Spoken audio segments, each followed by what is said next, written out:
السلام عليكم ورحمة الله وبركاته. أنا عادل سليمان، شركة المعمار الذهبي للتشطيبات الحديثة، موقع مدينة مصر، مقال 62 شارع يوسف عباس.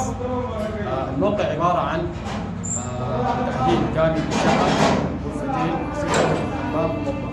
دلوقتي نحن شغالين في أعمال الإزالات بالنسبة لبلاط الأرضيات، بلاط الحوائط للحمام، وبلاط الحوائط للمطبخ، ونقل المخلفات خارج الموقع. وبعد الانتهاء من اعمال الازالات هنبدا مرحله التاسيس بالنسبه لاعمال السباكه في الحمام، وبالنسبه لاعمال السباكه في المطبخ، وكذلك اعمال تاسيس بالنسبه للتكييفات. دلوقتي في اعمال ازالات تمت قبل الانتهاء منها للحمام. الازالات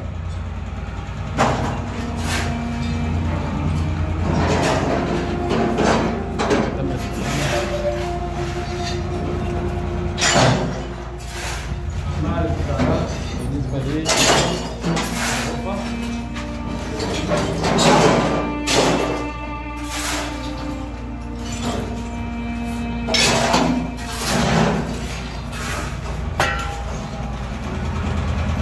بالإضافة لأعمال تشوين الخامات بالنسبة للرملة،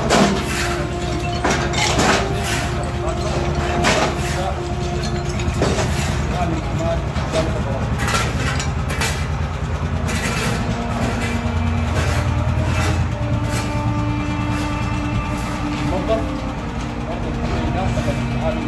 ازاله الحوائط والارضيات.